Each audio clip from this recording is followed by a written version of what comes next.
Ассалаумағалейкум қазақ елі. Мен Әбдіманапов Мейірхан Сапағұлы.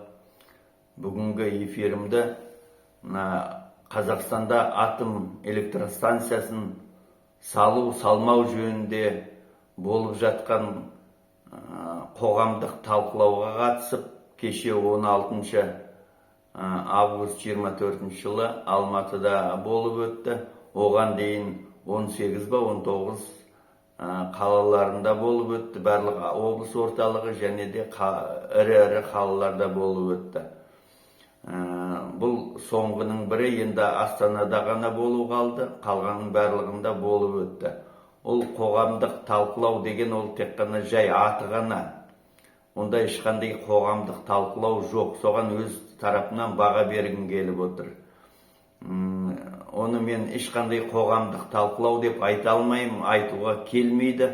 Ол атом электростанциясын салу жөнінде ол ешқандай қажеттіліктен туып отырған жоқ. Ол кәдімгі саяси шешім, саяси тапсырыс. Путиннің ол алғашында 19 жылы Тоқаев президент тағына тағайындалғаннан кейін әңгіме қозғалған. Содан бері ол әлі күн тәртібінен түспей отыр. Біраз уақыт ұмыт болған, ол Украинаға Ресейдің агрессиясы болғаннан кейін біраз тоқтап қалды. Қазір қайтадан жанданып жатқаны. Сол былтыр осы жаз айларында өздері шешіп тастамақ болған болатын. Бірақ Тоқаевтың есіне салғаннан кейін ол референдум шешеді деп ол соған кеп тіреді. Және де ол қоғамдық талқылау, ол ешқандай талқылау деген аты барда заты жоқ. Ол ешқандай талқылау жоқ. Ол тек қана атом электростанциясын салуды жарнамалау ғана. Ол саяси тапсырысты орындау мақсатында ең бастысы бүкіл жауапкершілікті халықтың мойнына салып қою. Өздерің дауыс бергенсіңдер деп. Ертең ол қалай референдум қалай өтетінін біз жақсы білеміз. Ол биліктің бүкіл структурасы, бүкіл мұғалімдер, дәрігерлер барлығы комиссия қалай жұмыс жасайтын білеміз. Бүкіл жауапкершілікті халықтың мойнына артып қою. Ал қоғамдық талқылауда ол тек қана биліктің өкілдері ғана қатысқан, тағайындалған министрлер, одан кейін энергетиктер, онда да қызмет істеп жүрген энергетиктер, тағайындалған энергетиктер, бүкіл спикерлердің барлығы тек қана соны ол қауіпсіз екен, өте заманауи деп, ол баяғы жасыл энергетиканы қайталап айта береді. Оған қазіргі баламалы энергия көздерін ешқандай неге жатпайтын, ол тұрақсыз деп айтады. Тұрақсыз энергия көздер, бұл тұрақты энергия көзі деп жалғанды, өтірікті көп айтады. Және қайталай береді. Барлық облыстарда мен өзім былтыр үлкен елді мекенде болдым, сол талқылауда. Одан кейін осы биыл Таразда болдым, Қарағандыда болдым. Мынау 4-шісі Алматыдағы. Осыдан жасайтын қорытынды, бұл ешқандай талқылау емес. Егер талқылау болса, онда қарсы пікірлерді тыңдалу керек еді. Спикер ретінде сөйлейтін адамдар ылғи жаңағы атом электростанциясын жарнамалап отыратын болған, оған қарсы пікірге спикерлер болу керек еді. Оның дұрыс емес екендігін, ол өте қауіпті, ол өте қымбат, ол тиімсіз. Соны айтатын ешқандай спикерлер тағайындалған жоқ. Бірде-бір қоғамдық тыңдауда олдай болған жоқ. Және де ол тек қана сұрақтар беруге ниетті, сұраққа жауапты тағы да өздерінің тағайындалған спикерлері береді. Оны мысалға қоғамдық ұйымдар немесе басқа сол қарсы пікірі бар адамдардан сөйлейтін спикерлер, жауап беретін спикерлер болмағаннан кейін оның бәрі ешқандай қоғамдық тыңдау деп айтуға мүлде келмейді. Және оның ешқандай моралдық та, заңдық та құқы жоқ. Және оны ұйымдастырушылардың да хақысы жоқ оны ұйымдастыруға. Оны өздері айтқан қоғамдық ұйым ұйымдастырып отыр деді. Қандай альянс деді бір. Ал егер ол шынымен қоғамдық альянс болса, оның қоғамдық альянс, қоғамдық ұйымдардың бәрін шектеп тастаған. Бұрын ондай құзыреті бар болғанымен, соңғы бірнеше жылда мына Тоқаевтың билігі келгелі қоғамдық ұйымдар ондай талқылау ұйымдастыруға хақысы жоқ. Сонда ол қоғамдық ұйым тағы да өздерінің шығарған заңдарына өзі де қайшы болып отыр. Олардың ұйымдастыруға хақысы жоқ, заң бойынша өздерінің шығарған. Және де мына талқылау негізінде қарсы пікір айтылмағаннан кейін, олар екі жақты пікір талас болмағаннан кейін, ол ешқандай қоғамдық талқылау емес, және оның шығарған таратып жүрген декларациялары халық қолдады, 80-90% қолдады дегендерінің бәрі жалған болады. Ол ешқандай заңдық та, моралдық та күші жоқ екені, оны есепке алуға мүлдем болмайды. Осыны айтқым келіп отыр. Және де кейбір сол жердегі спикер болған сұрақтарға өз тарапынан жауап болмағаннан кейін өзім айтқым келіп отыр. Ол жерде мысалға талқылау кезінде олар барлығының тиісетіні баламалы энергия көздері. Ол жел мен күн, одан кейін гидроэлектростанция, кіші гидроэлектростанциясы бар, тау өзендерінің басқа да әртүрлі энергия көздері бар. Мысалға толқын, енді бізде ондай толқындар жоқ қой. Негізінде жел мен күн бізге өте қолайлы. Соны тұрақсыз деп айтады. Жел болса энергия береді, электроэнергиясын, жел жоқ болса берілмейді, күн болса бар, күн болмаса жоқ деген әңгімені көлденең тарта береді. Және олардың несі КПД дейді ғой, коэффициент полезного действия. Ол өте төмен деп соғады. Ол КПД төмен дейтін, ол ескі осыдан 15-20 жыл бұрынғы деректерді айтады. 10, 12, 15, енді қазір соңғы таяқ жие келе 15, 16, 18-ге шықты. Ал шындығында қазіргі соңғы ол бір орында тұрмайды ғой. 10-15 жылғы, 20 жылғы емес, соңғы деректер бойынша ғылыми жетістіктердің қазіргі ненің пайдалы несі коэффициенті кемінде 34-35, мысалға күндікі. Күн панельдерінің КПД-сі 34-35, тең кем болмайды. Және де күн панельдеріне қосымша не жүреді? Батарейлер жүреді. Көбінесе литий-иондық батарейлер. Соңғы жылдары литий-иондықтан да несі қуаттылығы, жинау қуаттылығы одан да жоғары басқа да графит, графенді батарейлерде шығып жатыр. Мына күндізгі күн артық көп энергия не қылғанда пайдаланудан да көп энергия бөледі, сонда артық энергия батарейге жинала береді. Түнде пайдаланушыларға түн ішінде сол батарейден беріледі.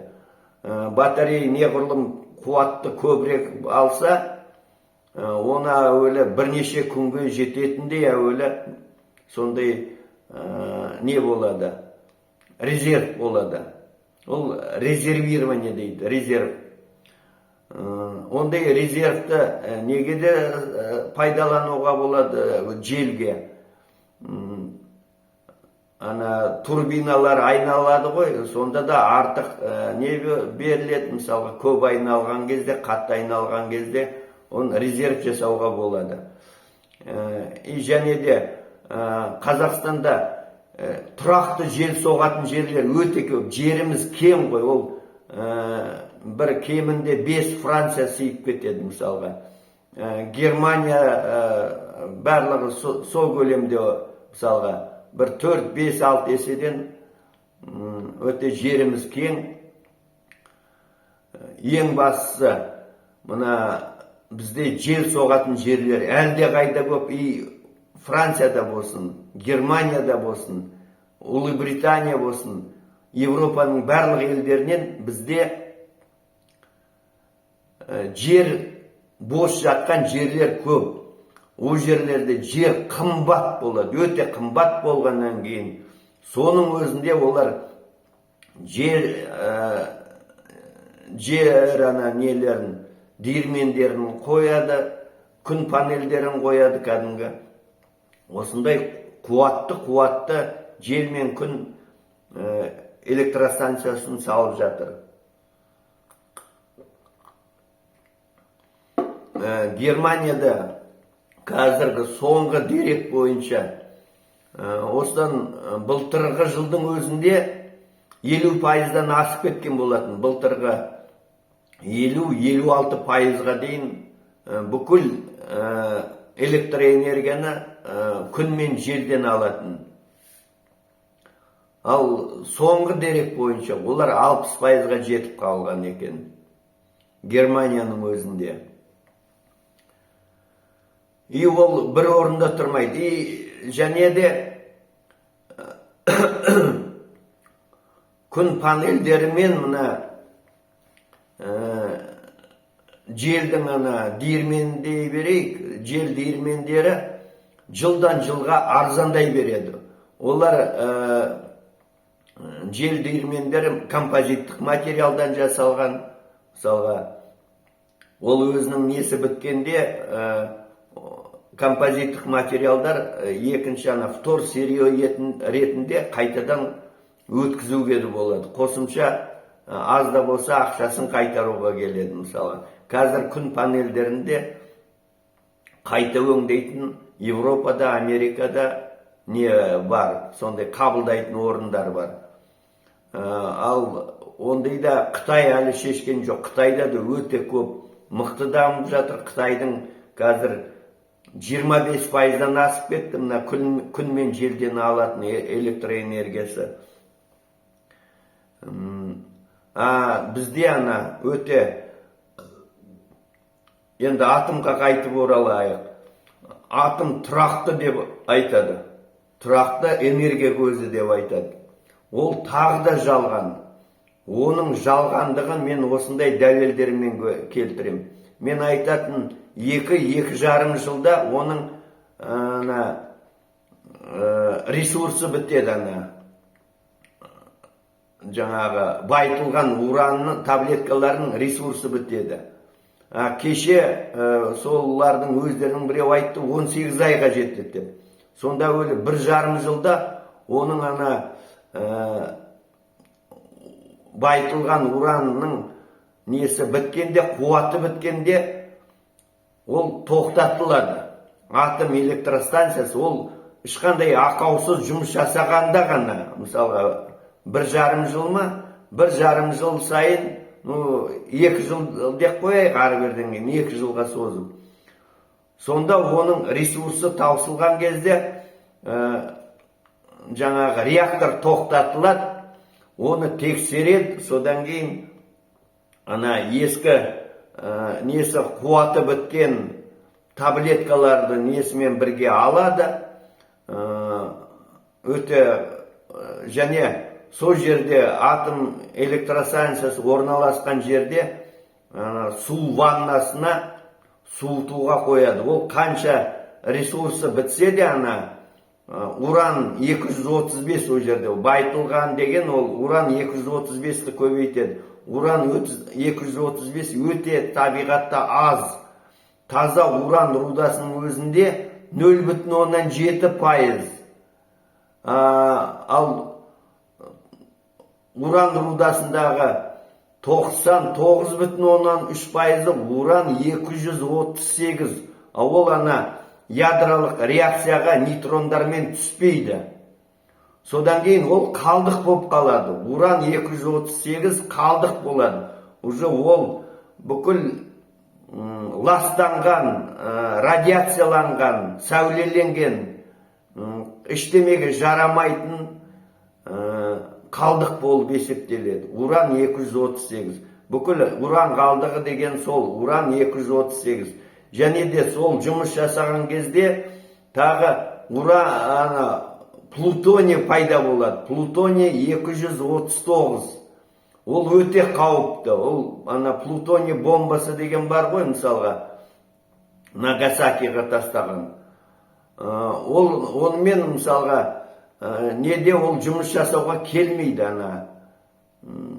реакторда. Ол өте қауіпті. Ол тағы реакция тоқтамайды. Ол 5 жыл, кемінде 5 жыл сол жерде су ванналарында суытылып тұрады сол жерде. Жұмыс жасамаса да тұрады. Сол кезде оны алынғаннан кейін, ваннаға салынғаннан кейін реакторды қайттан тексереді. Бүкіл мамандар зерттейді, бүкіл ол электроэнергиясын бермейді. Тұрақсыздық деген сол нағыз. Егер 1200-дік орнатылса, 1200 мегаваттық электроэнергияны қайдан? Резерв деген ондай резерв жоқ қой. Мысалға, орнын толтыра алмайды. Күн мен жердің несін резерв жасауға болады. Литий-иондық батарейлермен, болмаса жылда жаңартылып жатқан батарейлер. Жылда арзандап жатыр. Жылда панельдер де, желдеймендері де, және батарейлер де жылдан жылға азайып, бағасы арзандап жатыр. Қазіргі соңғы дерек бойынша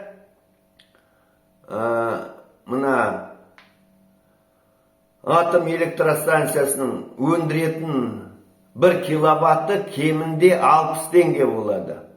Ал күн мен желдің өндіретін электроэнергиясы 5,5 теңгеден 10-12 теңгеге дейін болады. Соның арасында өндіру ол өте арзан, батарейлері біраз қымбаттатады, соның өзінде ол 10-12 теңгеден аспайды.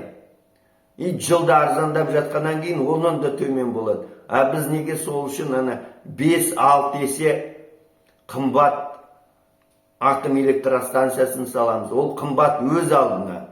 Коммерциялық тиімсіз. Оның қаупі өте жоғары. Және де ол кемінде 15 жыл күту керек. Өздері айтады да өз сөздеріне өзі қарсы келеді. Бізге энергия қазір керек дейді да, сол үшін атом электростанциясын салуымыз керек дейді. Ал онда 15 жыл оны кім күтеді? Одан кейін 15 жылда ол салына ма, салынбай ма, оған тағы ешкім кепілдік бере алмайды. Және де ол айтады, ойбай, бағасы қымбаттап кетті, 10 жыл өтіп кетті, тағы қосымша ақша керек деп, тағы да 5-6, 7-8 миллиард доллар сұрамасына тағы кім кепіл?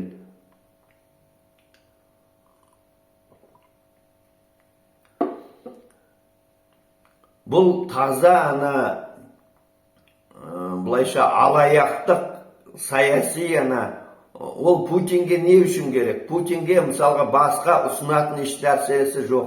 Оның заманауи жел, күн несі жоқ, технологиялар жоқ, атымен жоқ. Оны ұсына алмайды. Мысалға мұнайды қазір шектеп жатыр, газды шектеп жатыр, валюта керек. Мысалға Украинадағы соғысына осы атом электростанциясынан басқа ұсынатын ештемелері жоқ. Ал ол бүкіл көптеген компоненттері ол мысалға дамыған елдерден, ол Батыс Европа, Америка, Жапония, Оңтүстік Корея солардан алады. О жердегі подшипниктері бар, басқа да көптеген дүниелері бар. Мысалға, олар Ресей өзі өндіре алмайды ондай сапалы дүниені. Мына подшипник демекші, мына Siemens, Германияның Siemens заводы жақын арада кетіп қалды, мысалға, Ресейден. Оның енді Siemens'тен ол не жарияланғаннан кейін көптеген санкциялар. Siemens'тің подшипникін ала алмайды енді. Сол себепте. Оған подшипник өте көп керек. Ол реакторға да керек, генераторға да керек. Кез келген айналатын дүниенің барлығына керек. Арғы деген байытатын, уран байыту комбинаттары бар, мысалға. Жүздеген мың центрифугалар тұрады. Центрифуга уранды байыту үшін 1 секундтан 1500 рет айналыр. 1500 рет. Уран 238-дің арасындағы 0,7%, уран 235-ті бөліп алу үшін айландырады. Уран 235-дің ядросы уран 238-ден кішірек болады. Бірі мысалға шарт түрде мынандай болса, уран 230 мынандай жеңіліне ауыры қабырғаға кетеді, жеңілі ортаға жиналады, сөйтіп байытылады. Жүздеген мың не тұрады, центрифуга. Бірнеше шақырымға созылған сондай байыту комбинаты.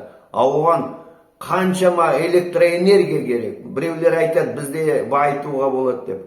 Бізде ол байыту, ол технологиясы қиын емес, оның шығыны, ол айтып отырмын ғой, жаңағы өте көп электроэнергиясын нетеді. Америка бас тартты ғой. Не себепте бас тартты? Ол тиімсіз, оданша Ресейден сатып алу оған тиімді болған. Ол 20% байытылған уранды Росатомнан сатып алады. Және де 13 жылға дейін ол қарусыздану, ядролық оқтұмсықтардан құтылу, соған келісімге келгеннен кейін 90 жылдың басында Гор-Черномырдың келісімі бойынша ядролық оқтұмсықтарды Америкаға сатып келді. 13 жылға дейін толығымен 14 жылға дейін сатып келді. Олар байытылған 90-96%-ға дейін байытылған уранды бұлайша не қылып, бұлайша разбавление дей ма, оны 5%-ға дейін түсіріп, мысалға, сол атом электростанциясына пайдаланып келді, байыту фабрикаларын жауып тастады. Тиімсіз болып қалды. Ал енді байыту ол француздарда, ағылшындарда және Голландия үшеуінің ол біріккен кәсіпорны. Ол Америкада да, Техас штатында жұмыс жасап жатыр. Байыту фабрикасы. Міне осындай не, ертеңгі күні подшипник болмағаннан кейін оның іштемесі жұмыс жасай алмай қалады. Ол өздері жасаған подшипник жарамайды. Оның өздері жасағандары ол ондай сапаға ие бола алмайды. Центрифугаға да ертең байыта да алмай қалады ондай. Одан кейін жаңағы атом реакторындағы, одан кейін генератордағы, басқа да көптеген сол жерде айналатын әрбір агрегатының бәріне подшипник керек. Росатомның енді бұл саяси қысыммен, мысалға, бәрі не қылған, мәжбүрлі түрде көндірген, ешқайда құтыла алмайтын қазіргі саяси билік Путинге тәуелді, соның алдындағы парызын, міндетін орындап жатқан саяси тапсырысты. Біз оған қоғам болып, ел болып, жұрт болып қарсы тұруымыз керек. осыны халыққа жеткізуіміз керек. Ол ешқашан салынбайды, салынса ол қауіпті болады. Ары берден кейін мына тағы да есіме түсіп отыр. Ары берден кейін мына бетондайды ғой, оның жылдан жылға бұл үшінші буын деп қояды, мысалға үшінші буын плюс, 3 плюс деп қояды. Оның бәрі жалған дүние, оның несі не қылған сайын, не деуші, қауіпсіздігін қамтамасыз еткен сайын ол қымбаттай береді. Бірінші, екінші буыннан үшінші буыны қымбат, 3 плюс деген одан да қымбат. Ол ешқандай экономикалық дейміз. Америка уже 40 жылға жақындап қалды. Лицензия бермейді. Америкада атом электростанциясы салынбайды. Бірде-біреу салынған жоқ, лицензия бермейді, рұқсат бермейді.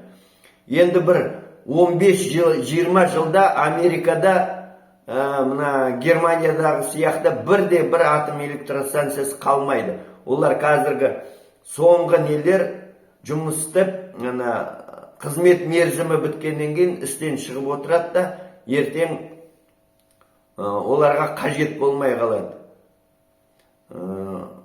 Осыны да ешкім айтып жатқан жоқ. Америка, ағылшындар да салмайды енді, мысалға, атом электростанциясын.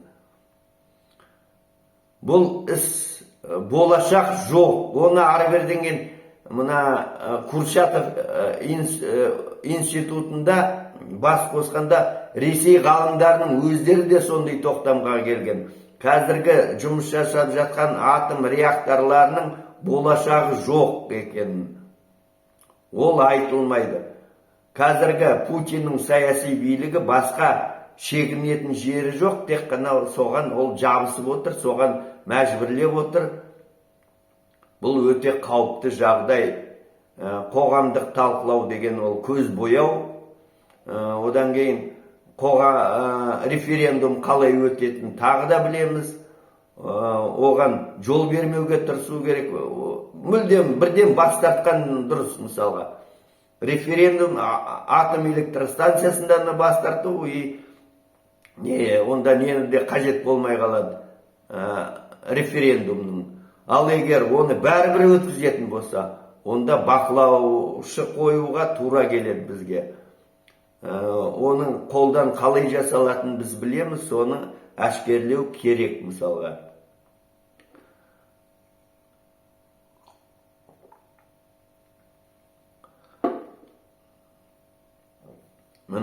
Осындай өте қауіпті жағдайлар. Мысалға, бізді тағы Өзбекстанда айтады, ол туралы да айта кетейін. Мысалға, Өзбекстанда 18 жылы бір Айдаркөлде Наваи облысында салынады деп бір келісілді. 1200-ден 2 реактор салынады деп бір келісім болды. Енді осы биылғы жылы мамырдың аяғында 27-28-інде Путин Ташкентке барды, кіші модульді реактордан 6 энергоблок саламыз деді. Ол Тұсқан көлінде. Тұсқан көлі ол Жизақ облысы. Жизақ облысы мен Наваи облысы шектесіп жатыр. Айдаркөл мен Тұсқан көлі ол тұтас бір көл десе де болады. Су азайғанда бөлініп қалады, су көбейгенде бірігіп кетеді. Ол қолдан жасалған көл. Ол осыдан 70 жыл бұрынғы, 100 жыл тұрмақ, 70 жыл бұрынғы картаны қарасаңдар, ол жоқ, таппайсың, жоқ көл. Ол 69 жыл ғана пайда болған Қазақстандағы Шардара су қоймасы 66-да салынып, 69 жылы жауын шашында қарды көп болып, сулар көбейіп, сол кезде плотина жарылаудың алдында тұрғанда Мәскеуден бұйрық келіп, сол шұңқыр Айдар жазығы дей ма, сондай, соған суды ағызған болатын. Содан пайда болған аралдың несібесіне есебінен пайда болған көл. Мысалға, жылда артық суды соған тастап отырған. Мысалға, неде жиналған Шардара су қоймасының артық суын жылда ерте көктемде сол жаққа жіберіп отырған. Сөйтіп ол пайда болған аралдың есебінен Айдаркөл мен Тұсқан пайда болған. Ал кейбір жылдары, соңғы жылдары суды жіберуді шектей бастады Өзбекстан мысалға. Шектей бастағаннан кейін Қазақстан суды өздері пайдалану үшін контррегулятор дейді. Неден төмен жағынан не салған? Тағы да су қоймасын, Көксарай су қоймасын.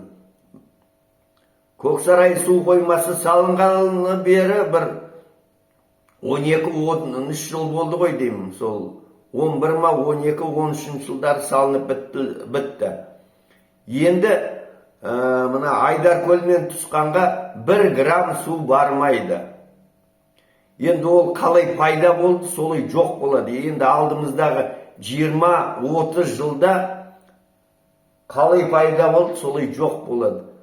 Қандай есі дұрыс, есі бар адам Айдаркөлге немесе Тұсқанға атом электростанциясын салады. Ол көл тартылып жатқан көл. Міне, ол да мысалға Мирзиев, ол қалай оған келісім берді, о жерде мысалға Өзбекстанда мамандар жоқ деп айта алмаймын мысалға. О жерде де мамандар бар, бірақ о жерде де мысалға билік біздікіндей ол бәрі тағайындалады, қарсы пікір айтуға хақылары жоқ. Міне.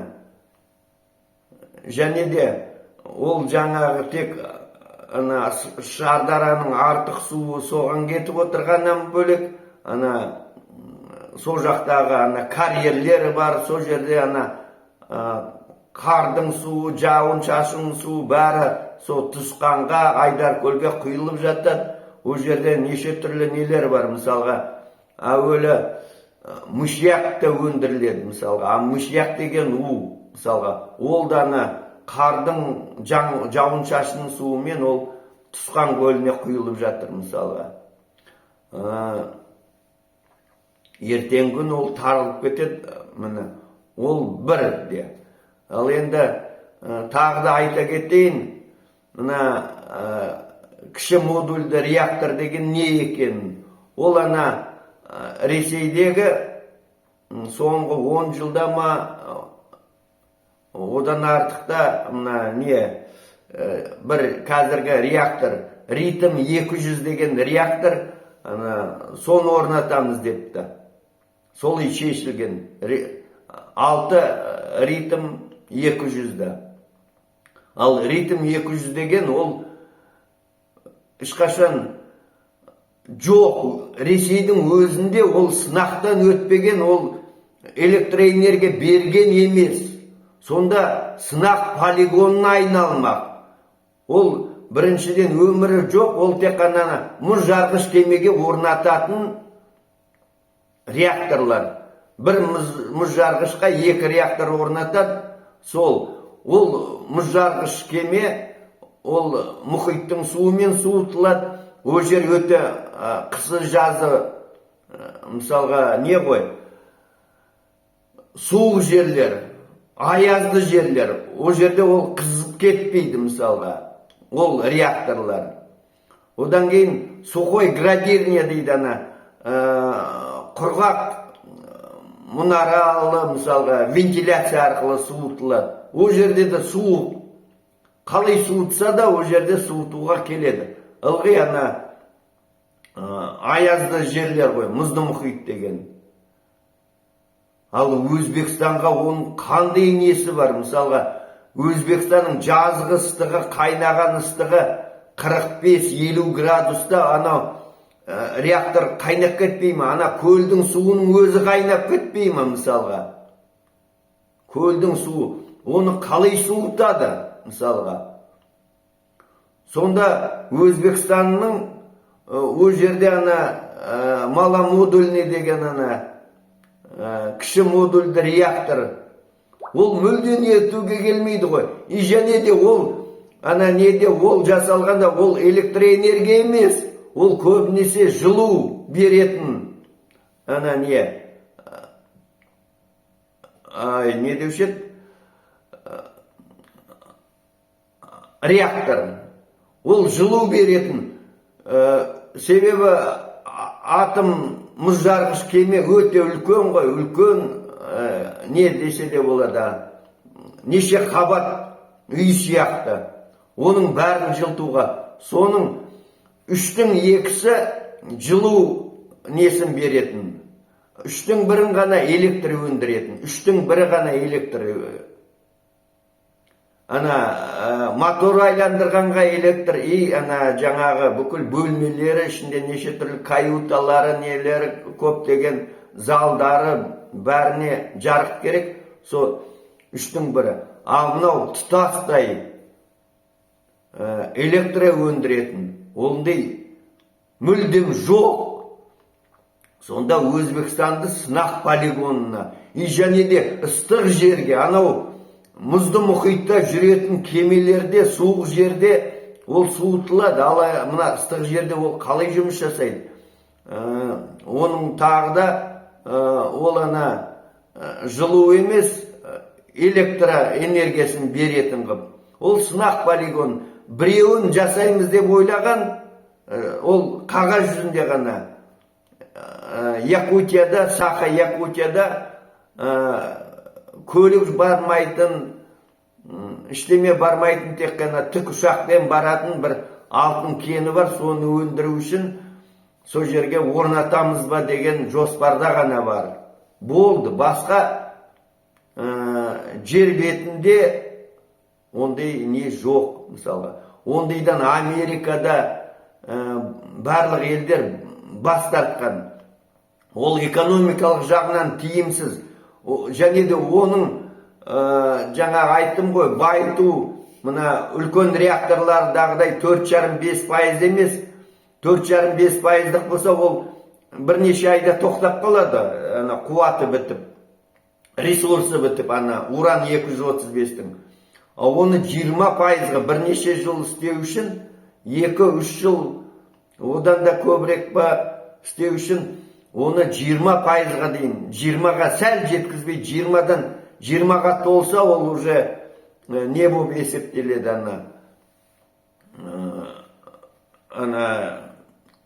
әскери, ядролық қару ретінде соған пайдаланады деп. 19-да 100-75, көбінесе сол стандартталады, 19-да 100-70-ке дейін байытылады. Ал ол 19-20-ға дейін байыту, ол қанша энергияны пайдаланады? Міне, ол да айтылып жатқан жоқ. Ол экономикалық жағынан да мүлдем тиімсіз. Қауіптілігі әлде қайда жоғары. Орналастырамыз деген жері ертең құрғап кетуге айналатын жерлер. Міне, мұның да біздікілер де білу керек. Оны ешкім айтып жатқан жоқ. Өзбек ағайындарға да жеткізу керек. Ей, не ойлап отырсыңдар? Бұл салатын не емес, ол ертең тұсқан көліңде, Айдар көлде ау-мейін болады. 20, 25, 30 жылда. Бір шалшыққа айналады. Қаптаған қамыс тартыла береді, бітті, сонымен жоқ болады. Қалай пайда болды аяғасынан, солай аяғасынан жоқ болады. Сонда қаңыраған, қаңсыған жерде реактормен не болады? Құдай сақтасын әйтеуір. Соны тезірек оларда өзбектерде есін жиып, ондай авантюралық ұсыныстан бас тарту керек деп ойлаймын. Осы енді жаңа естідім, Астанада 20-сы күні кездесу болады екен, осы соңғы бұл болу керек. Жақшаның ішіндегі қоғамдық талқылау барлық облыста болып өтті, енді Алматыда болды, енді Астанада болады. Енді білмеймін, мен оған бара алам ба, бара алмайым ба, мысалға. Енді оған бәрібір қаражат керек, мысалға. Бізді кімдерді не қылғандай қаржыландырып жатқан ешкім жоқ, ол жарайды. Но ең басты осыны естіңдер, тыңлаңдар, осыны жеткізіңдер. Бұл өте қауіпті, ешқандай несі жоқ, заңдылығы жоқ, легитимдігі, былайша қазіргі терминмен айтқанда. Ешқандай легитимдігі, заңды несі жоқ. Жаңағы өзінше қоғамдық альянс дейді ғой. Қоғамдық альянс болса, олардың хақылары да жоқ. Істеп отырған тіршіліктері де заңсыз. Ешқандай қоғамдық талқылау жоқ. Биліктің сойылын соғып жүрген тыңлаулар. Оның да ешқандай заңдылығы түгі де жоқ.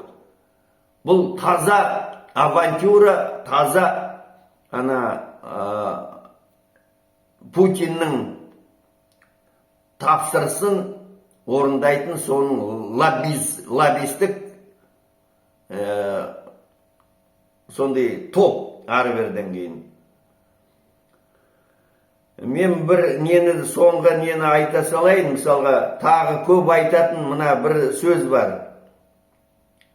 Мына ылғи сендер не білесіңдер, физиктер, ядерщиктер сөйлесін, солар тыңлайық дейді. Ал физик, ядерщиктер деген кім? Оның ішінде бір мысал үшін, мына мен қазақшаға аудардым, орысшасында оқуны, міне, бір ғалым, физик, ядерщик бұлай дейді. Украинаға ядролық қарумен соққы беру жөнінде ұсыныс жасапты Путинге. Бұл ұсынысты физика ғылымы мен мемлекеттік университетінің профессоры Анатолий Волынцев Владимир Путиннің қабылдауына ресми түрде жіберген екен. Хаттың бір нұсқасы Новая газета редакциясына да түскен екен. Профессор материал тану маманы, ол өз сөзімен айтқанда, ядролық қаруға қатысты әзірлеме дайындықтарға қатысып қажетті есептеулерді жүргізді. Ол Украинаға соққы беру үшін оңтайлы уақыт пен орынды таңдады. Уже таңдап қойыпты. Ол бұл соққыны нәзік жұмсақ деп ат қойыпты. Нәзік жұмсақ соққы. Және ең аз шығын болатына уәде береді. Бірақ басқаша айтқанда, ядролық Армагеддонның ұшар басы болады деп болжайды.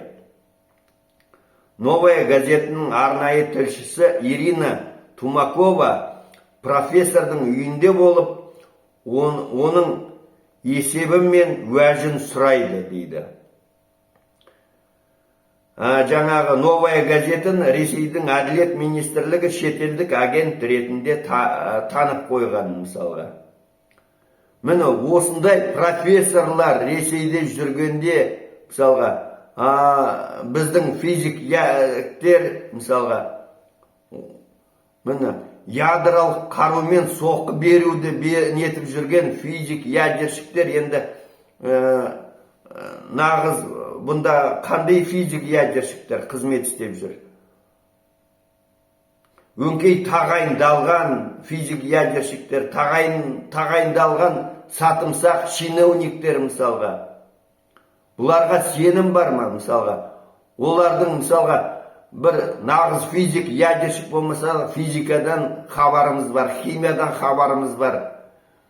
Басқа да көптеген жан жақты адамбыз мысалға.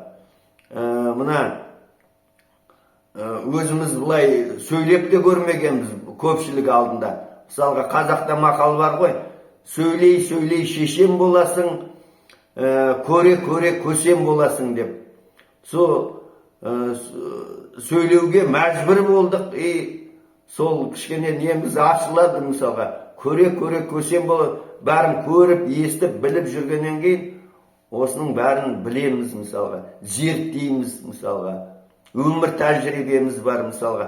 Барлық салада жұмыс істедік мысалға. 50 жыл еңбек етсек,